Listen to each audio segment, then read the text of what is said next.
Alright, folks, here it is. Finally. Lex Luthor's Action Comics 894, written by the great Paul Cornell and drawn by the great Pete Woods. Cover is by the great David Finch. Second feature by Jimmy Olsen is Jimmy Olsen by Nick Spencer. Man, this Nick Spencer guy is really getting big. But anyway, I've been looking forward to this issue ever since it was announced, because I'm a big fan of Sandman. I do love Neil Gaiman's Sandman series.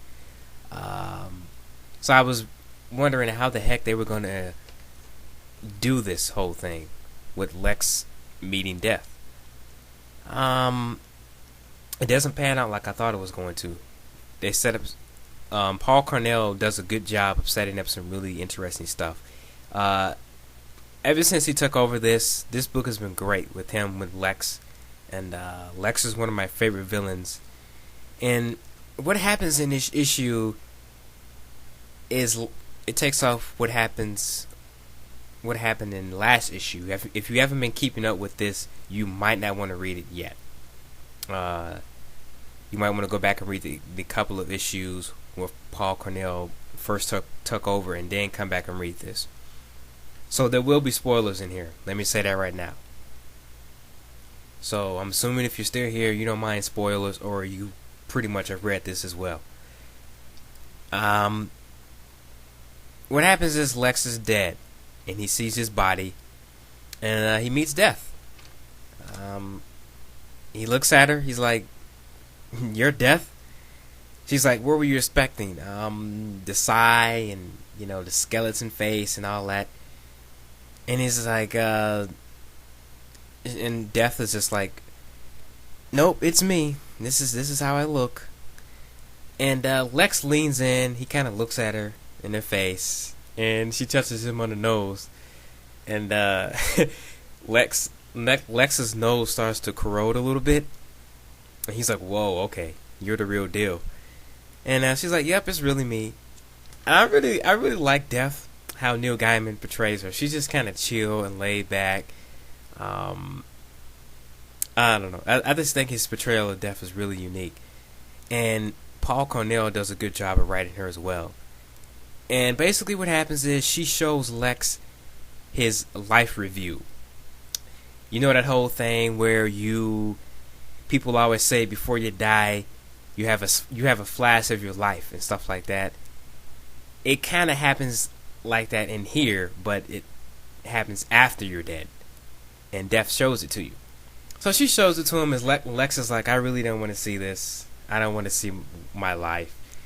Kind of showing that he knows what he did is fucked up, and Lex does know. He just likes to put on the front like, "Oh, what I did was justified," and stuff like that. And he even says that in here. He's like, "Look, I had a reason for doing what I did," and stuff like that, yada yada yada. And Death's like, "Dude, calm down. I'm not here to judge you." And they just sit down and really have a conversation. They're just talking about different things. Lex is like, "Look, I'm an atheist. I never believed in any of this stuff." And him and Death are just having a conversation. And Lex really, I don't know what it is. They just kind of get along almost like they're friends and stuff like that. It was like I said, it's very interesting how Death does not judge you. She doesn't look back on your life and go, "Oh, you did some really messed up things." She's like, "Hey, I'm no one to judge." And Lex is like, "Look, I never felt this way before. I'm an atheist. I don't believe in any of this stuff, so this stuff is really kind of out there for me." And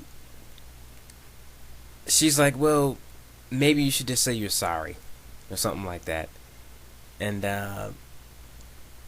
have acceptance. And he's like, Lex grabs her. Like, this dude's really got a lot of balls. I gotta tell you. Because he grabs her, and she's like, "Dude, just calm down." And she's like, "Time out." And she takes him to another dimension, or her house, or something like that. It's like a two chairs are sitting there, and it's a black background. Um, and Lex is like, hey, look, if there is a God, I'm going to be judged. I want to know, do I have a say in things? I want to know if this guy is going to let me clarify my points and what I did in my life and all that. She's just like, and Def was just like, you really should just relax and chill.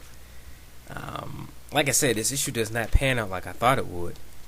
And Lex is like, I know hell is real because I've lived through hell. I've been there before. In the living sense and in the, I guess, physical sense as well.